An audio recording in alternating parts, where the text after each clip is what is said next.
Hey there, Bruins fans, and welcome back to another edition of the Austin Bruins Coaches Show. I'm the voice of the Bruins, David Coyer, and joining me, the long-awaited return of the one, the only associate head coach, Al Rooney. Al, I hope you know, since the one episode that you've recorded here, I have been waiting to have you back on.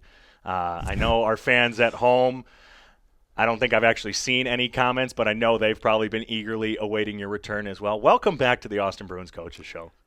Thank you, David. And while we're here, happy belated birthday from weeks and weeks ago.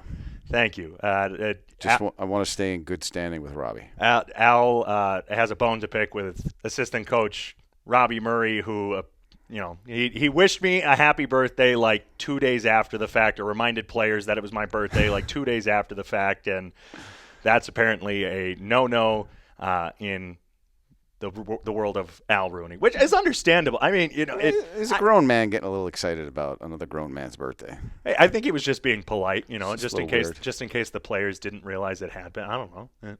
I got a nice signed birthday card from Al, so that really that did make my day. It was I got so once in a while there's cracks in my armor. You're not just the stoic face man that we know from behind the bench every single time, but we're here to talk about what you see behind the bench. Of course, that's what we always talk about here on the Coaches Show, and it's been pretty fun to watch as of recent. The Bruins still on their 18-game point streak, 5 straight wins currently after back-to-back sweeps of the North Iowa Bulls and St. Cloud Norsemen, respectively. What have you seen over these last couple of weeks? And, I mean, we really haven't talked with you since this point streak really started. What have you been kind of seeing during this point streak as well? I think just the perseverance of the guys. They've really locked in on what makes us successful. I think we've established, really at the beginning of the season, you're trying as a coaching staff to establish your team's identity, and they've bought in earlier than some other teams, and that's what you're looking to do, and they've persevered. This hasn't been all cakewalks throughout these 18 games, so. It's I think the perseverance of even when we've been down, they haven't panicked. They've stuck to the systems, and they've taken care of business. So it's been nice to watch, and it's great seeing some of the younger players take strides forward. And 11 times on this point streak have the Bruins held opponents to 2 or less goals. The times that they've allowed 3 or more goals, just 1 win, an overtime loss, and 2 shootout losses. You're obviously more of a defensive-minded coach. You handle the defensive side of things, the penalty kill. How important – obviously there's that saying, defense wins championships, but how important has the play of the defense been on this point streak? It's been huge, and it goes both ways because, as I've told our D, we have some offensive defensemen back there. The key is they've learned to defend and not attack when we don't have the puck. And that's where sometimes you get, especially some of the younger D, they're defending in a manner where we're trying to steal the puck to go the other way, and that usually is a gamble, and it doesn't work out well. So they've been patient, and they've defended with the defensive mindset, and then once we have the puck, then they have the freedom and creativity to move forward, and we want to play north, and they've responded real well.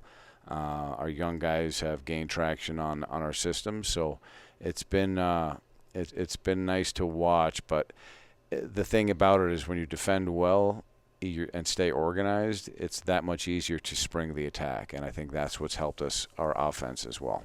Of course, the heater kicks in, and so we might be hearing that in the background of this. But we got to stay warm. Not going to complain from me. The heat kicks in. I almost purposefully left it on for this episode of the Coaches Show just because I knew that we were going to have Al here, and we've talked about on the last time you were here just how cold you do get. I walked down here earlier to test it to see if I was going to have to bring my space heater for the interview, but we're good. Especially when we close the garage door over there, it really kind of creates the heated room, and you can even hear it kind of kicking in when that secondary right there. It's wonderful. It knows Al is in here, and it knows that he needs to stay warm. And, we're talking about the inner workings here at Riverside Arena. This is going to be the best transition ever to a question. Bruins have been very successful here at Riverside Arena this year. 9 home games since November 1st, but at home altogether 8-2-0-1 here at Riverside Arena. Now headed to probably one of the more difficult locations to play, Minot, North Dakota. How important has it been not only to be playing at home as much as the Bruins have been, but also getting these home wins in front of the home crowd? Well, every organization at the beginning of the year, the goal is you win all your home games and you're trying to steal points on the road. Every point you can get on the road is a bit of a bonus, but you got to take care of your home ice. We want this Riverside, with the fans coming in, we want this to be a building where the opposition hates to come here and play. And so far, we've done that. And, as you mentioned, we go on the road to Minot this weekend, and they took care of business on their side of the equation when they came here earlier in the season. So now it's our chance to get back and kind of get even on that, and it's going to be quite the challenge. But we're looking forward to the challenge, and we feel good about where we're at now. But make no mistake, it's a tough opponent in a tough building.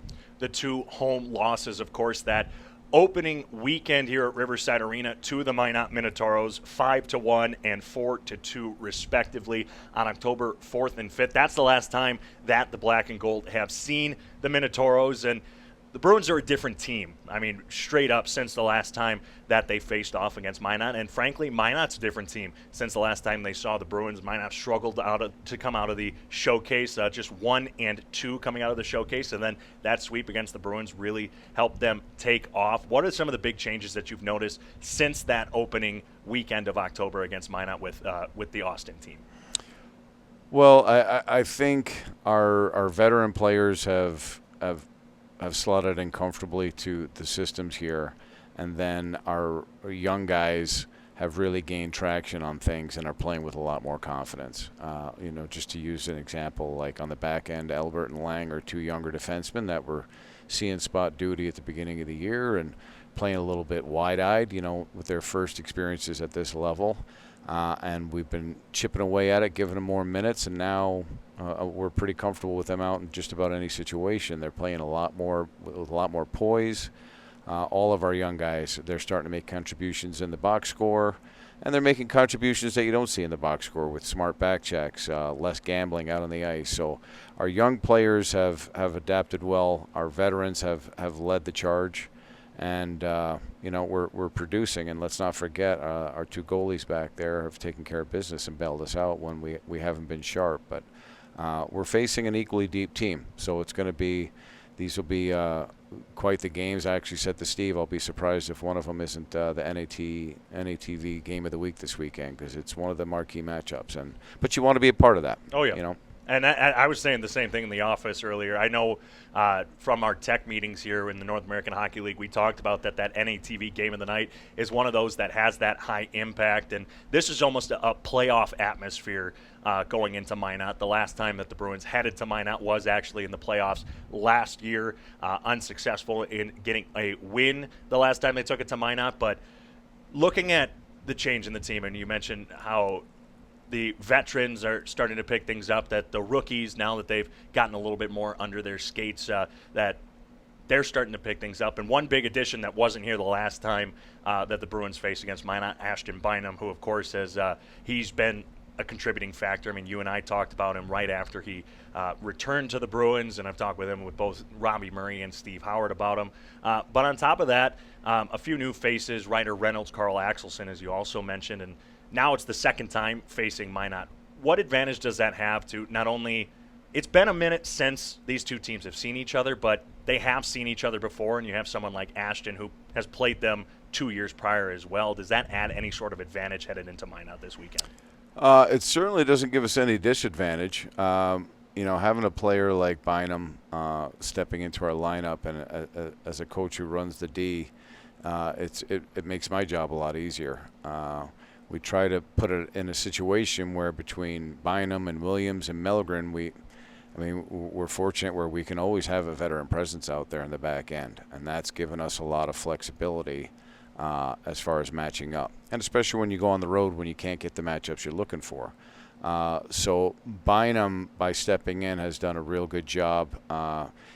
Ryder Reynolds, who's most of the time is his partner, has been able to then flourish playing with somebody as exceptional as Bynum is. So it's calmed his game down. So it started to spread throughout the lineup when you start getting in players like that can really on and off the ice. Because Bynum, his personality as well off the ice, he's kind of a low-key kind of steady guy. He's not like that loud.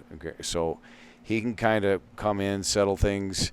Last year, he was put in a situation where he was put in a lot of spots where probably overused at times and put in a lot of spots where he wasn't 100% ready for. And he did his job most of the time, but there was times where he either fumbled a puck or got put in a situation, and that kind of chinked at his confidence, chipped away at his confidence there near the end. And I think coming in this season, there's been none of that. He's been playing exceptional for us. He's been stifling on the defensive end. He's been contributing on the offensive zone. So definitely can't emphasize enough what an impact he's had in the lineup. And, as you mentioned, seeing what he can bring to the table now going to Minot and what he can do for our matchups gives us a much better chance, I feel. And we've talked about now how the Bruins on their own point streak, on their own 5-game winning streak. Minot on the other side of things, one of the hottest teams in the North American Hockey League as well, with a 6-game winning streak currently. They've outscored their opponents 32-6 in those 6 games, including last weekend, a 5-1 and 8-0 victory against the Minnesota Mallards. Now, not to take away from the dominance that Minot has been showing, but playing teams kind of at the bottom of the Central Division, like the Watertown Shamrocks, the Minnesota Mallards, are their last 6 games. Bruins kind of took advantage of that in November as well, seeing Watertown and Minnesota quite a few times. Does that affect any sort of scouting? Does that affect any sort of – does it take away, I guess, from their winning streak, seeing, all right, they're playing some of these teams where – they lost to Bismarck as well. They struggled a little bit against Aberdeen as well, where the Bruins kind of have seen the same thing this year. Speaking for myself, it doesn't affect it at all. No matter who you're playing in this league, it's hard to win. Mm-hmm. Watertown beat Bismarck a week or two ago, so you cannot take any teams in our division lightly. Having said that, yes, the division has separated itself into 2 packs as of right now, but that doesn't mean any of the 4 teams that are on the outside looking in right now are going to lay down for any of us. Yep.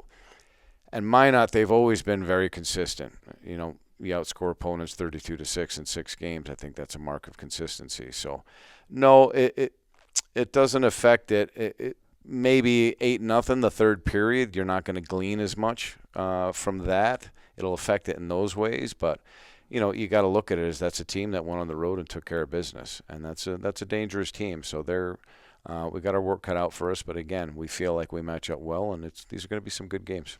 And speaking of going on the road, Minot having a little bit more experience on the road, now they're heading back home, where, as I mentioned, Bruins have kind of called Riverside home quite a bit over the last few weeks. Haven't had an overnight trip since the 2nd week of November with the trip to Aberdeen. How does that affect the Bruins going into this weekend? Obviously, the team heads out Thursday, have that night to stay in the hotel before Friday night's game, kind of getting back into that routine of hitting the hotels on the road, as opposed to they've been on the road a few times here, but it's been trips to St. Cloud, Forest Lake, the kind of not the overnighters, the there and backs kind of trips. Well, we were road warriors to start the season. I think we had 11 of our first 14 were road games. So we have our experience from there that we'll mine on, and it's a long season, and everybody's got their homestands, their road trips, and our schedule. We've benefited the past few weeks being at home mostly, and our road trips have been short. They've been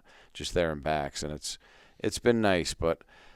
We've been on the road where the guys are excited. We can see it in practice today.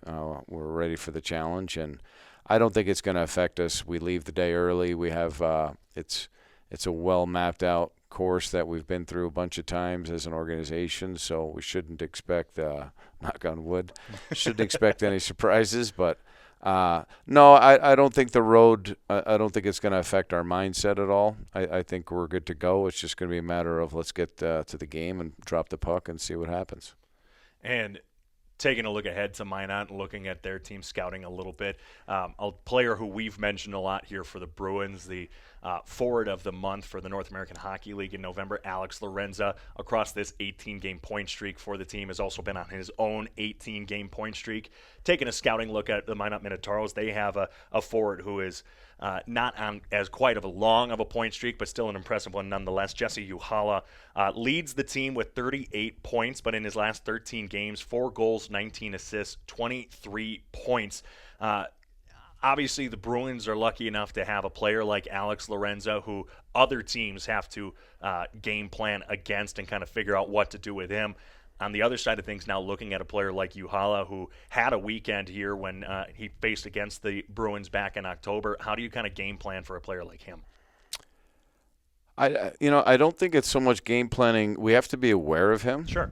But looking at the Minot lineup from top to bottom, I think they have 6 forwards that are averaging over a point a game. Roughly, yeah. So really, we got a game plan for their depth. Sure. I don't think we're going to key in on one guy. We have to be aware of their tendencies and make sure that we're putting them in spots that get them out of their comfort zone.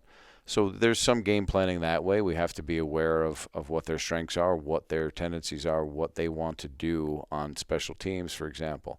So, yeah, there's some amount of game planning, but at the same time, we don't want to focus on them too much. We want to be aware, but we also have to implement our game plan, impose our will, and do what we do best. So it's going to be a bit of a chess match, but at the end of the day is if we go to Minot and focus on taking care of our business. We want them to game plan for us. So it's going to be tricky. We're going to have to persevere. I don't think it's going to be smooth. I don't think it's going to be smooth for either team. I think it's going to be a back and forth weekend. But like a smarter man than me once said, Victor Hugo, the famous French politician, perseverance is the secret to triumph. So I think no matter what, we get down early, we get up early, we have to play it like it's 0-0, prepare for their depth, and they're going to come at us in waves, and they'll have the home crowd behind us. But we're excited about it, and we owe them one, quite frankly. So we've been licking our chops at this one for a while. Back in the October series, penalties really did play a huge factor, I think, in the outcome of both of those games. Minot, throughout this season, has been, for most of the season, the least penalized team in the North American Hockey League. Currently, they're still top 3 in fewest penalty minutes per game. Bruins, they've gone in waves. Penalty minutes have gone up and down. Right now, they're trending downward in terms of penalty minutes per game, but again, when you mentioned special teams there, Minot with one of the better power play units in the North American Hockey League. Bruins power play has been on a bit of a downturn as of late. PK has really stepped it up as well. Long story short, how important are special teams going to impact the outcome of both of the games this weekend? I think it's going to be the key, quite frankly. As you said, they're fewest in the league, and their style of play is based on trying to create special team situations. Doing my best to try to not provide, chalkboard Sure. material or whatever, but their style of play, like I said, they're trying to get into special team situations. Mm-hmm. And credit to them, they have the best power play unit in the league right now. I think they're in the top 3 or 4 of the penalty kill as well. Mm-hmm. So special teams is going to be big for us this weekend. It's a focus for us. Robbie's running the PP, I run the PK, and both of us are going to have our hands full in game planning for it. But we also like to think that Minot's going to have their hands full as well. But it's something where it certainly is a key for Minot. They thrive in those situations. So that's something that we're going to have to definitely be ready to stifle. And if we take advantage of it, I think it's going to tilt it in our favor. And looking past this Minot series now as we kind of head into the end of this coaches show, after this Minot series, a week off for the holiday break, then back that first week of January on the road against Watertown, and then another weekend off after that. Not only how important is getting to obviously it's important to get 2 or 4 points this weekend against Minot with the importance that we've put on this series, but heading into what is basically the halfway point of the season, and with a little bit of time off coming up not only next week, but then having another weekend off in a couple weekends, how important is it to really take these points, and what does the rest of the second half of the season really look like coming up after this break? Well, I think it's important to grab these points on any weekend because, as we've said, the division has separated itself into two packs. And, for example, we went 8-0-2 over the course of 10 games, and we only gained 2 points on Bismarck over that. And I'm not sure we moved the needle on Minot behind us.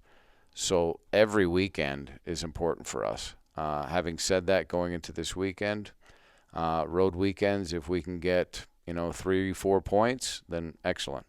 Anything less would be obviously a disappointment. Not only because of our expectations, but obviously there's a break here coming up, and we don't want to go into the break stewing on that. Wouldn't be as enjoyable. But again, we got to go out and earn it.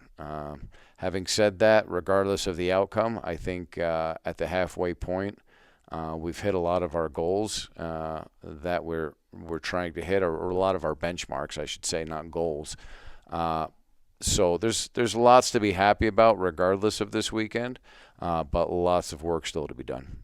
And again, kind of that second half of that question, second half of the season coming up, it's almost structured the same way that this first half was, a little bit. You got a challenging month there, then maybe a month where you're not seeing the teams like Bismarck or Aberdeen as much. Just kind of looking ahead to this second half of the season, what do you think is going to be the biggest challenge for the Bruins? Well, I think as the season wears on, staying healthy is always a challenge for any team. And then just staying focused on the task at hand. One thing that can happen is if the trend keeps continuing where the top four continue to separate themselves from the pack, well, then it's just a matter of, okay, well, we're in the playoffs, but now we're just trying to maneuver ourselves for positioning. But anytime you're dealing with teams full of 18, 19-year-old young men, consistency is always going to be a challenge. Yeah. So that's also just staying on the guys to make sure that they're staying focused on the task at hand. And again, if we're clinching a playoff spot early, always giving them a challenge each weekend so that we're staying focused on the task at hand and heading into what hopefully will be a playoffs and then a long run. Absolutely. And as we wind down on another edition of the Austin Bruins Coaches Show, the Bruins headed to Minot this weekend on Friday and Saturday. Puck drop scheduled for 7:30.